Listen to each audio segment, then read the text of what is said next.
Study IQ IAS, अब तैयारी हुई अफोर्डेबल। नमस्ते। आजकल पाकिस्तानी मीडिया में देखा जाए तो सिर्फ दो ही न्यूज़ पे बहुत ज़्यादा फोकस हो रहा है। एक तरफ डिबेट चल रही है कि पाकिस्तानी क्रिकेट टीम बार बार क्यों हार रही है, और दूसरी तरफ पे कश्मीर को लेके काफ़ी डिस्कशन चल रहा है।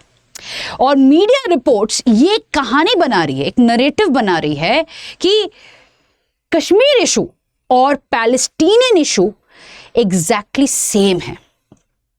अब ये जो नरेटिव है ये सिर्फ मीडिया में नहीं रह गया है, आजकल पाकिस्तानी ऑफिशियल्स UN में जाके भी ये सिमिलैरिटी के बारे में बातचीत कर रहे हैं। अब नरेटिव बिल्डिंग क्या है, सबसे पहले तो ये समझना है। नरेटिव बिल्डिंग जो होता है वो एक कहानी बनाने की प्रक्रिया है, और कहानी ऐसे बनाना चाहिए कि उसको बार बार अलग अलग तरीके से अगर बोला जाए तो लोगों के जहन पे ये कहानी सिर्फ कहानी नहीं, सच हो जाए। उनको ये लगे कि हाँ, ये बात जो मीडिया में आ रही है या ये जो बात UN में बोली जा रही है एक्चुअली सच है। और ये जो पाकिस्तान आजकल कर रहा है एक नया स्ट्रैटेजी के अंडर कर रहा है।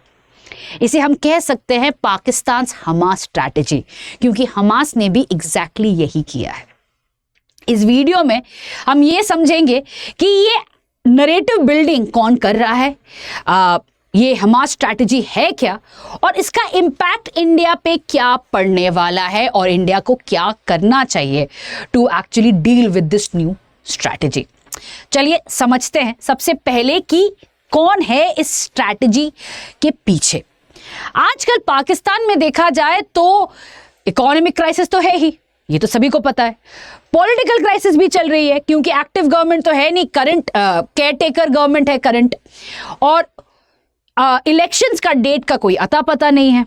हर 2 दिन में न्यूज़ आती है कि 1 हफ्ते बाद डेट रिलीज होगी, पर डेट अभी तक आई नहीं है। अब उसके अलावा सोशल क्राइसिस भी चल रही है, चाहे वो सिंध हो या बलूचिस्तान हो या खैबर पख्तूनख्वा हो, हर जगह पे आज़ादी की मांग है। अब इतने सारे क्राइसिस को डील करने के लिए पाकिस्तानी गवर्नमेंट, जो केयरटेकर गवर्नमेंट है, उनके पास कोई ऑप्शंस रह नहीं गया है। अब पाकिस्तान में एक बड़ा यूनिक सा फीचर है, पाकिस्तान में एक्चुअली एक डीप स्टेट है। अब डीप स्टेट होता क्या है? A state with in a state. चाहे वो केयरटेकर गवर्नमेंट हो, डेमोक्रेसी हो, डिक्टेटरशिप हो, कोई भी फॉर्म ऑफ गवर्नमेंट हो जाए, डिसीजंस पाकिस्तान में मिलिट्री ही लेता है। अब पाकिस्तानी मिलिट्री को सबसे इंपॉर्टेंट चीज जो चाहिए पावर में रहने के लिए वो है legitimacy of its people. That is Pakistani people have to accept कि हाँ, Pakistani military should take the decisions, क्योंकि गवर्नमेंट पे तो भरोसा कर नहीं सकते हैं, तो मिलिट्री पे कर सकते हैं। और ये लेजिटिमेसी कैसे आता है? बार बार ये कह के लोगों को कि देखो, हम ही हैं जो आपको प्रोटेक्ट कर रहे हैं, हम ही हैं जो आपके साथ खड़े हैं, क्योंकि गवर्नमेंट आती जाती रहती है, मिलिट्री तो आपके साथ है, क्योंकि देश खतरे में है। किससे खतरे में है? इंडिया से। तो ये नरेटिव बहुत इंपॉर्टेंट है कि India is the enemy for the military to be in power. अगर हम इंडिया पाकिस्तान हिस्ट्री पे फोकस करते हैं तो कई एग्जाम्पल्स आते हैं। फॉर एग्जाम्पल लेते हैं, जब हमारे प्रधानमंत्री वाजपेयी जी लाहौर बस डिप्लोमेसी के अंदर लाहौर जा रहे थे, उसी समय पाकिस्तानी मिलिट्री कारगिल प्लान कर रही थी। जब हमारे प्रधानमंत्री मोदी जी नवाज शरीफ जी के घर गए थे, उसके कुछ ही महीने बाद उरी और पठानकोट में टेररिस्ट अटैक्स होती है। तो जब जब अमन की बात हुई है इंडिया पाकिस्तान में, जब जब कॉन्फिडेंस बिल्डिंग मेजर्स पे बात हुई है इंडिया पाकिस्तान में, तब तब पाकिस्तानी मिलिट्री इनसिक्योर हुआ है, और तब तब टेररिस्ट अटैक्स या मिलिट्री ऑफेंसिव्स हुए हैं। बट आजकल अमन की बात पे फोकस नहीं है। आजकल इंपॉर्टेंट क्या हो गया है? डोमेस्टिक क्राइसिस को मैनेज करना। अब मैनेज तो हो नहीं पा रहा है, इतना सारा लोन लेके रखा है, तो that is all it can do right now. Trade किसी के साथ ज्यादा होता नहीं है, चाइना से ऑलरेडी इतना डेट ट्रैप हो चुका है। तो अब ऑप्शन क्या है मिलिट्री के पास? मिलिट्री के पास एक ही ऑप्शन है, that is to divert the mind of the Pakistani people. Pakistani आवाम का माइंड डाइवर्ट करना बहुत जरूरी हो गया है, वरना लेजिटिमेसी पे अटैक हो जाएगा। कैसे डाइवर्ट किया जा सकता है? कश्मीर कार्ड को लेके। ये कोई नया कार्ड नहीं है, बहुत बार यूज हो चुका है, बट इस बार कश्मीर को इक्वेट किया जा रहा है पैलेस्टीनियन कॉज के साथ। और ये जो कहानी बन रही है उसके पीछे है पाकिस्तान का नया स्ट्रैटेजी। उसको समझने से पहले let me bring to your attention GS foundation batch 2। English Hindi में है। 3 कोर्सेज अवेलेबल है, सिल्वर, गोल्ड और प्लेटिनियम। सिल्वर है 18 महीने के लिए जो अगले साल अटेम्प्ट करना चाहते हैं, गोल्ड जो 30 महीने के वैलिडिटी के लिए है जो अगले साल या उसके बाद वाले साल के लिए अटेम्प्ट करना चाहते हैं, और platinum gives you a validity of 42 months. अब कॉस्ट जो है, दशहरा के अवसर पे कॉस्ट पे काफ़ी अमेजिंग डिस्काउंट्स मिली हैं। अगर आप कोड यूज़ करते हैं DW Live, that is DWLIVE, आपको इमीडिएटली ये डिस्काउंटेड प्राइस मिलेंगी, बट ये प्राइस सिर्फ आज के लिए है and it is for the occasion of Dussehra. तो जाइए स्टडी IQ के वेबसाइट पे, फीचर्स देखिए और इस डिस्काउंट का लाभ उठाइए। चलिए अब आते हैं स्ट्रैटेजी पे। अब सबसे पहला जो इस नया स्ट्रैटेजी है, ये स्ट्रैटेजी पाकिस्तान ने सीखा है हमास से, ठीक है। अब 3 पॉइंट्स है इस स्ट्रैटेजी के। सबसे पहला पॉइंट है, और ये बहुत क्लियर होता है पाकिस्तान का UN में जो स्टेटमेंट आया है उससे। सबसे पहला है, इस स्टेटमेंट में पाकिस्तान ने कहा है कि we defend terrorism and they have said, कौन सा, they have been very categorical terrorism के टाइप में भी। They have said that under international law the struggle of people living under foreign occupation for self determination and national liberation is legitimate and can not be equated with terrorism. So they are saying about foreign occupation, जो लोग उनके under है उनको option है to fight against this occupation, और इसी word के through they are trying to equate Kashmir with Palestinian cause. अब कश्मीर इशू काफी अलग है फ्रॉम पैलेस्टीनियन इशू। पहले इसको समझते हैं। पैलेस्टीनियन इशू अगर बेसिक में जाते हैं तो है क्या, एक पैलेस्टीनियन स्टेट था, राइट। ब्रिटिश मैंडेट पीरियड के समय पे ड्यू टू द हॉलोकॉस्ट कई सारे जूज आते हैं और सेटल होते हैं पैलेस्टीनियन स्टेट में। अब वहां पे सेटल होने के बाद वो डिमांड करते हैं अपने एक देश का, और जब ये देश नहीं मिलता है तो वो पैलेस्टीनियन स्टेट को ही इजराइल डिक्लेयर कर देते हैं। उसके बाद धीरे धीरे जो एरियाज थी पैलेस्टीनियन, जैसे कि वेस्ट बैंक और गाजा, वहां पे इलीगल सेटलमेंट्स करती हैं, स्पेशली वेस्ट बैंक में, और धीरे धीरे जो पैलेस्टीनियन स्टेट जो छोटा मोटा बाकी था उसको भी इलीगल ऑक्यूपेशन के थ्रू बना लेता है पार्ट ऑफ इजराइल।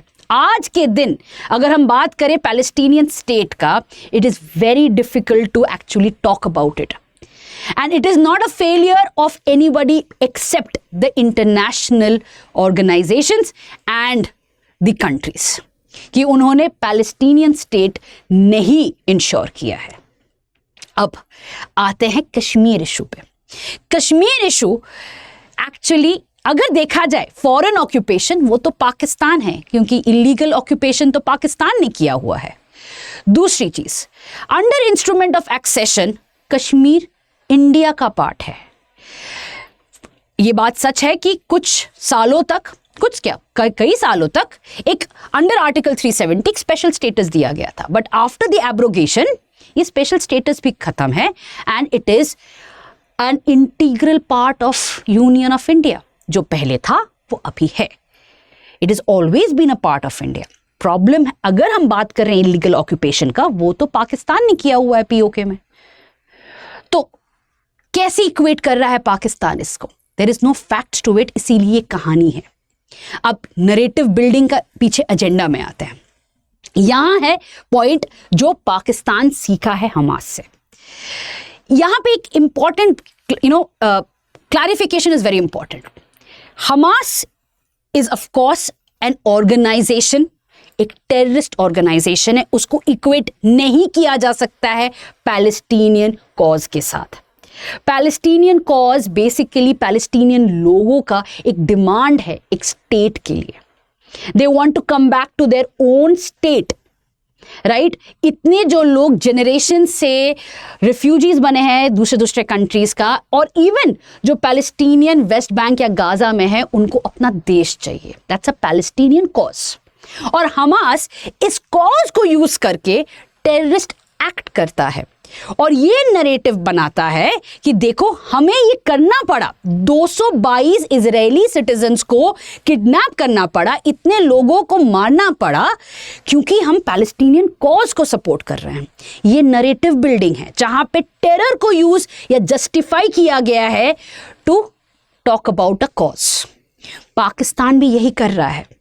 पाकिस्तान भी ये नरेटिव बिल्डिंग कर रहा है ताकि टेररिस्ट एक्टिविटी जो पाकिस्तान करने वाला है या सोच रहा है उसको जस्टिफाई कर पाए। ये है Pakistan Hamas strategy. Second point पे आते हैं।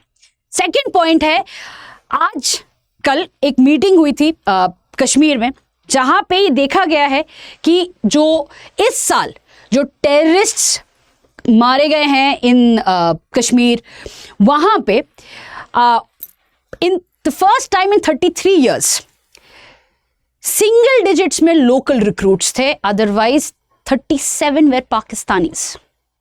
ये सिंगल डिजिट पहली बार 33 इयर्स में हुआ है। दैट मीन्स लोकल रिक्रूटमेंट कम हो रहा है।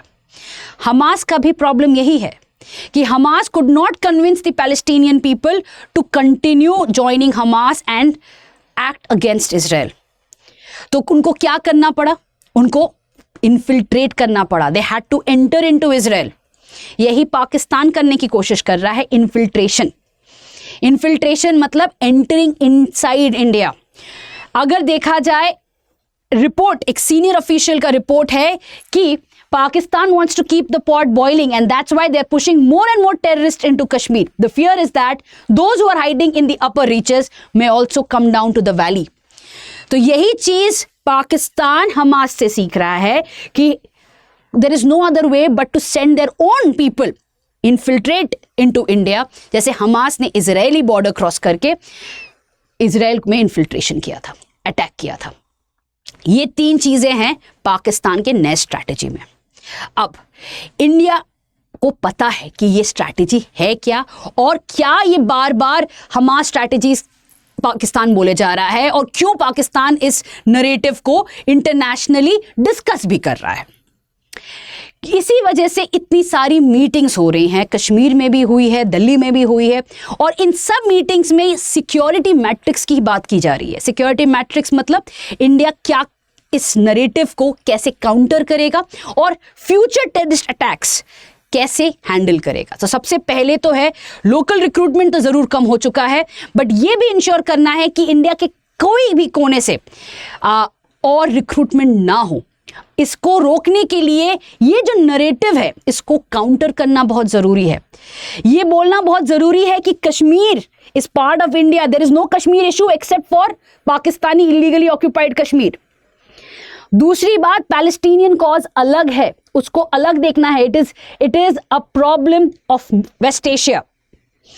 ये नरेटिव को काउंटर करने के लिए बहुत ज़रूरी है ताकि people can not be radicalised and recruited by Pakistan.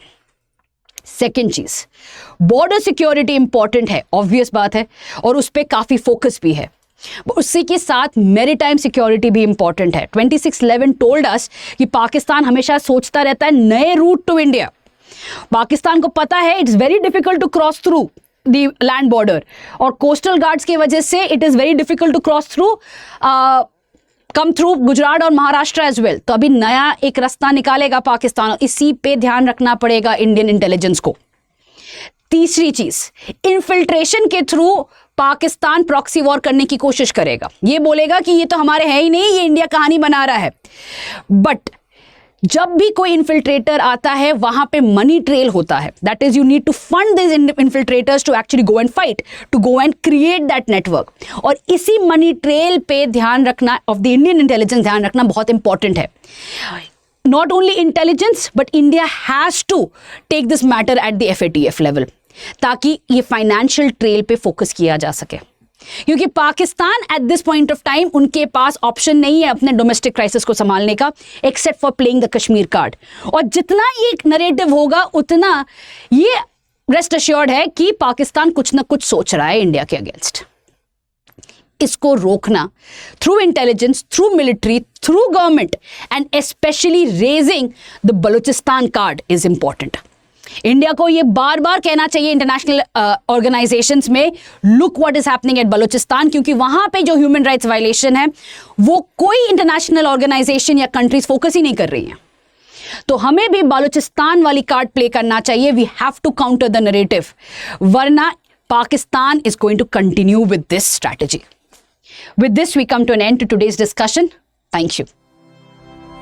Study IQ IAS. अब तैयारी हुई अफोर्डेबल।